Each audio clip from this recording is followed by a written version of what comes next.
Olá, seja bem-vinda, seja bem-vindo ao Indústria Sustentável. Uma empresa comprometida com a preservação do planeta, começando pelo seu entorno aqui no Ceará. Essa é a Serbras, há 33 anos no mercado e já com sua política ESG consolidada. A companhia já está certificada com o selo ESG da FIEC e para contar essa história para a gente está aqui Ticiana Mota, vice-presidente administrativa da Serbras. Conosco também é comentarista e coordenadora do Núcleo ESG da FIEC, Alcileia Farias. Ticiana, seja bem-vinda. Alcileia, seja bem-vinda. Oi, Ticiana. Oi, um prazer estar aqui. O prazer é todo nosso. Oi, Alcileia. Que bom estar de volta e hoje com uma pessoa tão querida como é a Ticiana e uma empresa como a Serbras, que é um exemplo para esse estado, né? Exatamente. É sobre isso que a gente queria começar conversando, Ticiana. Recentemente vocês foram certificados com o selo ESG, que é uma certificação criada pela FIEC justamente para avalizar, para dar chancelar as empresas que praticam ESG. Como foi esse processo na empresa, uma empresa tão jovem e já tão antenada com o que acontece no mundo? O processo foi bem interessante, porque, na verdade, quando a gente começou a ouvir falar desse termo, há uns 5 anos atrás, numa reunião de marketing, a gente não sabia o que significava e a gente foi procurar entender o que significava ESG, o que era, por que as empresas estavam falando tanto sobre isso. E foi uma surpresa muito agradável para a gente perceber que a gente já praticava ESG há muitos anos. Era uma coisa assim que já estava no nosso DNA, já uma coisa que passou da minha mãe, do meu pai para a gente, os valores que eles passaram. E aí foi um processo muito interessante, porque quando surgiu o selo ESG da FIEC, a gente sentiu que estava preparado para esse selo. A gente não buscou o selo, assim, a gente estava preparado para receber o selo e isso foi muito gratificante. Isso é gratificante para a gente que acompanha esse setor, que acompanha esse movimento e ouvir da empresa que já estávamos prontos para o selo, né, Alcileia? Como é que é isso? Já está, é gratificante, não é, para a FIEC nesse aspecto? Realmente, Cris, e a gente tem visto isso programa a programa, né? De fato, se olha, todo mundo faz alguma coisa de ESG. O que a FIEC veio, né, de uma forma protagonista, que é sempre protagonista a gestão do Dr. Ricardo, foi apresentar uma metodologia para que pudéssemos identificar e chancelar por meio de uma auditoria o que uma empresa faz para o bem do meio ambiente, para essa reorganização social que nós precisamos pontuar e para uma boa gestão, né? Para que essa empresa seja longeva. A gente fala de sustentabilidade nesse sentido de sustentar-se por muito mais tempo. E uma empresa que não trata os seus recursos naturais e, né, humanos, há de convir, né, que não vai demorar muito tempo no mercado, né? O tempo urge, os desafios socioambientais já batem à porta e a Serbras, como bem a Tici falou, já estava preparada. É só uma chancela a ser recebida, que estava na dívida, né? Ticiana, você disse que em algum momento, numa reunião de marketing, vocês atentaram para a sigla ESG, mas que na prática vocês já faziam já tinham um compromisso social, um compromisso ambiental. Como é que é isso no dia a dia da empresa? Você podia falar um pouquinho do ESG praticado no dia a dia? Bom, eu vou falar um pouquinho da nossa história, né, para chegar no que a gente faz hoje. Em 2003, quando eu fui trabalhar na fábrica, minha mãe já tinha assumido a fábrica com meu irmão, meu pai já tinha falecido, e aí ela me chamou para trabalhar lá. E um ponto que me chamou muito a atenção, assim, eles não tinham tratamento de efluente no processo ainda, assim, isso não era uma preocupação do momento para eles, porque eles tinham outras questões, né? Eles pegaram a fábrica do meu pai e conduziram essa fábrica. E aí, aquilo me incomodava, simplesmente, assim, a gente não tinha um auto de infração, não tinha nenhum problema relacionado a isso, mas não ter um tratamento para aquele resíduo me incomodava. E a minha irmã também, Mariana, que foi trabalhar na mesma época que eu. E aí a gente viajou para São Paulo, a gente foi visitar outras indústrias, porque eu queria saber como é que eles faziam. E aí eu vi que realmente existia uma estação de tratamento, que eles tratavam, separavam a água do resíduo sólido e conseguiam reutilizar no processo. E aí a gente voltou para a fábrica, para a Cerbrais, levando essa ideia. Contratamos a empresa que fazia isso, fizemos o projeto na fábrica e a partir dali todas as ações eram pensando nisso, no impacto negativo que a fábrica causava, como reverter esse impacto negativo, como minimizar esse impacto negativo, porque uma indústria, ela gera um impacto grande, então você tem que pensar em tudo que você faz para reverter, para diminuir esse impacto e tentar transformá-lo no impacto positivo. E aí, essa história, assim, antiga, mas todas as ações que a gente vem fazendo até hoje são relacionadas a isso. Hoje a gente tem 5 estações de tratamento na fábrica. A gente não utiliza esgoto, até a água de uso doméstico, ela volta para os jardins da fábrica. A gente consegue também reciclar os resíduos gerados, eles voltam para o processo, são misturados na massa. A gente faz até economia circular, porque a gente usa resíduos de outras indústrias, de mármore e granito, como matéria-prima do nosso porcelanato. A gente deixou de explorar 2 jazidas por conta disso. E aí, assim, são muitas ações. E a parte social também, né? Isso. Importantíssima. Que a minha mãe, há 20 anos atrás, quando a fábrica estava numa situação muito difícil e começou a melhorar, a minha mãe disse, quando a fábrica melhorar, vocês vão ganhar a participação nos lucros e resultados. E há 20 anos a gente faz isso.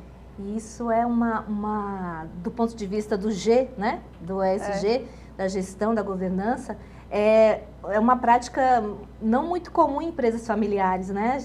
Assim, já também é uma visão de futuro que a Cerbrais já aplicou no seu cotidiano empresarial, corporativo, não é isso? Exatamente. A gente tem uma governança assim, extremamente ética e transparente, porque é o que representa a mamãe, né? Nós temos uma caixa de sugestões na fábrica e é a mamãe que abre essa caixa. Então, qualquer colaborador bota uma reclamação, uma crítica, o que quer que seja nessa caixa de sugestões, e ela faz questão de abrir. E ela encaminha para as áreas, porque, assim, ela não resolve diretamente, mas o que diz respeito à minha área, ela encaminha para mim, a Mariana, o Felipe. E, então, é isso, é buscar ser justo, é buscar ser coerente, é buscar uma harmonia dentro da empresa, que as pessoas se sintam felizes, porque você passa boa parte da vida trabalhando, então precisa ser um local harmônico. Então eu quero saber mais sobre essa mãe, sobre essa matriarca, mas a gente vai fazer nosso primeiro intervalo e na volta a gente retoma essa conversa para a gente saber quem é essa mãe. Fica aí que a gente volta já já.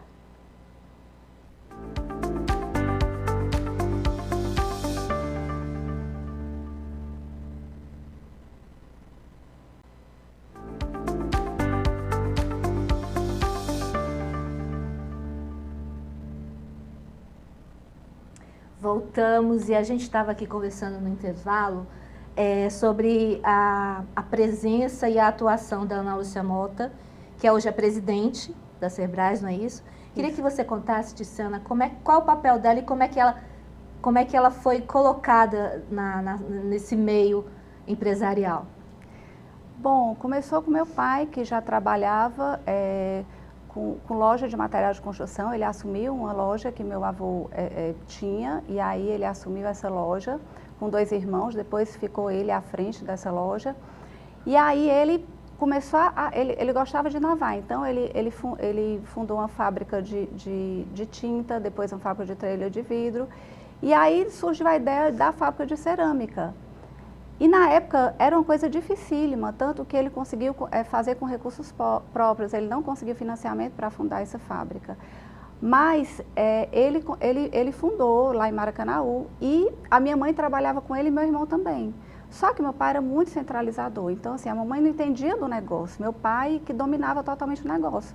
Só que ele faleceu, ele fundou a fábrica em 1990 e ele faleceu em 94, então ele só ficou 4 anos, ele só teve 4 anos de fábrica.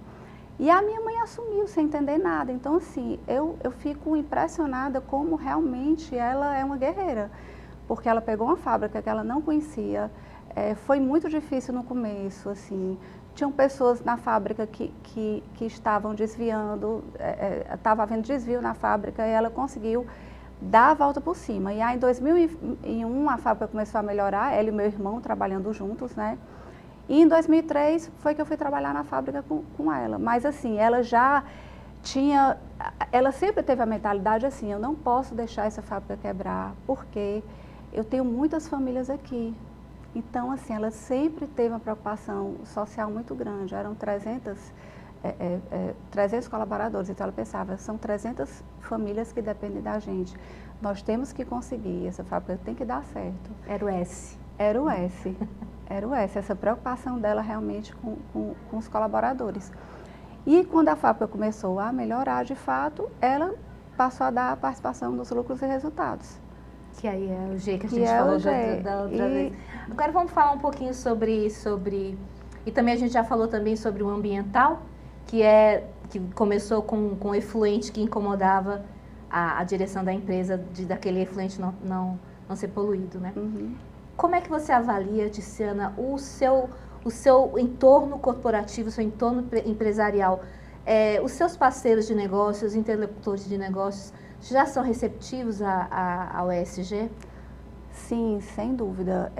Eu acho que hoje todas as empresas buscam, aquelas que ainda não fazem ESG, elas buscam porque é uma questão de sobrevivência, né? Realmente precisamos olhar de forma sustentável para os nossos negócios, senão não haverá futuro, né? E hoje eu percebo sim, é a sexta onda, né? Eu estava até comentando que eu li a matéria na revista Exame, falando que nós estamos vivendo a sexta onda, que é a sustentabilidade e o ESG. A primeira onda foi a Revolução Industrial, a segunda onda foi a idade do vapor, a terceira onda, a eletricidade, a quarta onda, produção em massa, e a quinta onda, redes e tecnologia da informação. Então, a sexta onda, eu acho que ela vem para tentar responder ao que as outras ondas não conseguiram, assim, tentar reverter um pouco o estrago que as outras ondas fizeram, né? Uma produção responsável, uma produção sustentável. E isso eu acho que está em todos os setores, está em todos os patamares, os nossos parceiros de negócios, sim, estão preocupados com isso. Acho que é uma língua que hoje todo mundo está falando. Estão mesmo, Elceleia? Como é que essa sexta onda impacta aqui no Ceará, no Nordeste? Vamos deixar regionalizado, porque para a gente ter uma avaliação mais precisa. É bem verdade, né? A Cerbras, ela é uma empresa muito grande, que tem alguns fornecedores, assim como toda a indústria tem. E como uma onda, vai ter que arrastar toda o seu entorno em prol de um único objetivo, que é essa coisa da sustentabilidade para se sustentar a longo prazo, né? A gente trabalha muito esse sentido lá na federação. Não basta que você faça sozinha. A velha máxima, né? Uma andorinha só não faz verão. Mas se a gente for numa revoada, numa grande onda, aí sim, nós estamos reinventando uma economia. A gente fala muito hoje, Cris, sobre a mudança, a transição energética, uma mudança de uma nova economia. Acho que a gente está passando por uma transição econômica. E os sobreviventes serão aqueles que já perceberam que falar de sustentabilidade não é só no sentido de marketing ou propaganda, não pode ser raso. Eu tenho que ter coerência. O que eu falo, o que eu faço, quem eu envolvo, com quem eu me relaciono. O programa ESG da FIEC, ele impulsiona muito isso, né? A Cerbras conquistar não, só receber. Já estava ali pronta para receber, né? É muito gratificante e é um exemplo para que todos os seus fornecedores também sejam. E Tiziana, nosso programa tem um apoio fenomenal para as MPS. Se você tiver algum dos seus fornecedores já mapeado, nos procure no Núcleo ESG, que nós estamos dispostos a ajudar mesmo, de fato, os pequenos, que talvez, Cris, seja aqueles que mais tenham dúvida de o que é o ESG e como é que eu entro para fazer parte dessa onda. Exatamente. Essa cadeia que uma grande empresa acaba envolvendo, ela traz também, esse envolvimento traz algumas responsabilidades. E é sobre isso que eu gostaria de já propor uma discussão, um debate para a gente aqui no início do próximo bloco, que é exatamente isso. Qual é o papel de uma empresa grande como núcleo de um cluster que vai envolver outras pequenas empresas e como repassar o conhecimento, fazer a gestão do conhecimento, para que devia ter outro C, né? Conhecimento. Devia ter um C, outra letra. Conhecimento também no ESG, justamente porque esse conhecimento vai acabar dinamizando o mercado de uma maneira muito mais produtiva, né? Essa pergunta eu quero deixar para a gente, na volta do intervalo, para a gente discutir o papel da grande empresa junto aos seus fornecedores, às pequenas empresas que também prestam serviço. Fica aí que a gente volta já já.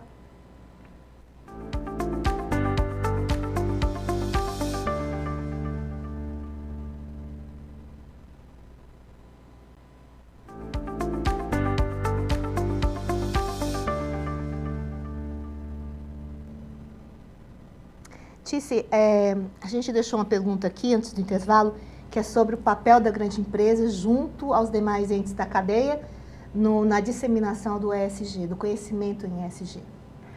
Eu acho que o melhor papel é o exemplo que a empresa dá, né? Quando você tem boas ações e boas práticas, você automaticamente dissemina isso para as outras empresas. Né? Assim, realmente, eu acho que o exemplo é o melhor papel da empresa, o que ela faz na sociedade, o que ela faz com seus colaboradores, o respeito que ela tem ao meio ambiente, eu acho que, de fato, é o exemplo. E do ponto de vista da instituição, da FIEC, no caso, qual o aconselhamento que a FIEC dá sobre esse aspecto, Alcileia?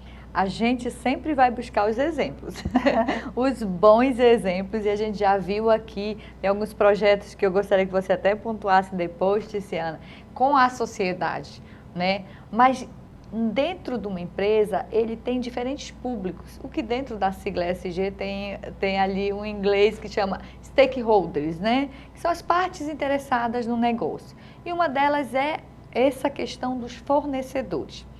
Ter na sua cadeia de fornecedores empresas que tenham práticas ESG é ter um ecossistema todo trabalhando no mesmo sentido. E sobre isso, o nosso programa, né, o nosso programa de certificação da FIEC, ela tem, por meio de seus programas e subsídios e apoios financeiros, voltados exatamente ao desenvolvimento dessa temática junto aos pequenos. Para quê? Para que eles percebam primeiramente formação, capacitação e tudo, percebam primeiramente qual é o seu papel dentro disso. Porque quem é pequeno é com certeza um fornecedor de um grande e deseja também ser grande. E a gente só vai ser grande de forma sustentável se começar de pequeno, correto. Outro stakeholder importante é a comunidade. Né? No S do social, eu percebi que os indicadores da Cerbrais pontuaram na excelência, né? Cerbrais recebeu a nossa melhor certificação, que é o AAA, que diz que ela é excelente no ambiental, excelente no social e excelente na governança. Mas como todo mundo sabe, eu tenho 17 anos de responsabilidade social, Tiziana. Queria que você colocasse pelo menos os 2 exemplos das suas práticas lá na Cerbrais. Recentemente, nós demos início a um projeto muito bonito que a Cerbrais tem com a prefeitura. O Elcio Batista procurou minha irmã, Mariana Mota, e para fazer essa parceria, que é montar uns painéis artísticos nas escolas municipais e estaduais. E aí nós executamos, foram escolhidos alguns artistas, teve um concurso, esses artistas foram escolhidos. E aí essas obras, nós executamos essas obras na fábrica, no porcelanato, como os murais. E aí eles estão sendo instalados em 40 escolas municipais e estaduais. E assim, é uma alegria ver a arte, a cultura junto com a educação, né, caminhando juntas. É realmente um governo muito preocupado com isso e a gente fica muito feliz. Eu fico muito feliz também pela participação da iniciativa privada em fazer devoluções, né, à sociedade, à comunidade de onde ela retira o seu, né, ganha-pão, o seu ganha lucro, enfim. E essas devoluções, elas são entregas muito significativas. Esse projeto é muito interessante porque ele envolve a a comunidade estudantil de Fortaleza, não é isso? Sim, exatamente. Das escolas públicas, né? Sim. E esses painéis, como é que é a realização do painel? Vocês recebem alguma sugestão? O artista fica livre para fazer a criação? Tem temas? O artista fica livre e aí a gente simplesmente pega a arte dele e imprime nos nossos revestimentos, né? E aí depois isso é aplicado nos murais das escolas, formando os murais. Já tem quantas escolas com esses painéis? 3. 3 escolas. 3 escolas. Eu acho bastante interessante. Mas ao todo são 40 escolas. Que a Cerbrais vai executar, entregar. Vai entregar. Os painéis. Isso. Para o futuro, Ticiana, como é que você enxerga a Cerbrais no futuro de, sei lá, 10, 20, 30 anos, dobrando o tempo que ela já tem de mercado? O que você vislumbra? Eu acho que o maior desafio, não só da gente, mas assim de todas as indústrias, é tentar fazer uma compensação das emissões, né? Que assim, eu acho que isso é o grande desafio, porque por mais que a gente diminua os impactos, a indústria ela emite, né, gases e aí a gente precisa reverter isso de alguma forma. Então, nós estamos com um projeto de plantar 5.000 mudas nos nossos terrenos que nós temos as jazidas, em Frecheirinha. Então, assim, a cada mês nós vamos ter 5.000 mudas, porque a gente precisa fazer a compensação, né, de alguma forma. E aí o nosso desafio é esse, é tentar equilibrar as emissões, né, com a compensação. Eu acho que isso é o desafio de todas as indústrias. É interessante você mencionar, nós temos que equilibrar as emissões, que é uma pauta global, você falando com a naturalidade de quem? Nós temos que produzir tantas peças de cerâmica. Você falando assim, em redução de emissão de carbono, com a naturalidade de quem já incorporou isso ao seu cotidiano de uma maneira efetiva e sem volta. Isso é muito gratificante para quem milita no ESG, né, Cileia? Assim, a gente perceber que o dia a dia ela acorda pensando, a gente tem que reduzir a emissão de carbono. Com certeza. Se a gente pensar no futuro, e eu não gostaria de pensar daqui a 20 anos, a 30, mas se eu pensar no amanhã, o que eu desejo é ter gestoras com esse pensamento, Ticiana. Parabéns. É como Obrigada. Se o mercado acordasse e entendesse que ele precisa compensar. O que já foi, de uma forma muito natural, degradado. Opa, degradou, tudo bem, já estamos nesse ritmo, estamos nesse escopo. Como compensar? Como é que eu posso reabilitar o ecossistema natural? E também fazer com que a sociedade perceba, por meio dessa relação com a empresa, de que a empresa também não está só pensando no lucro. E isso é constatado quando se tem projetos de responsabilidade social maduros, envolventes e que trate a comunidade como peça fundamental e complementar para a atuação da empresa. Eu espero que a gente possa ter mais exemplos como o seu, que a gente traga aqui mais exemplos como esse, não é, Cileia?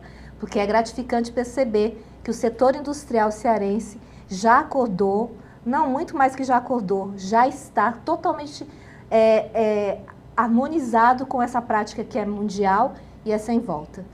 Esse foi mais um Indústria Sustentável. Eu espero que vocês tenham gostado de tudo que a gente aprendeu aqui. Eu gostei muito e eu já convido vocês para a próxima semana. Até lá!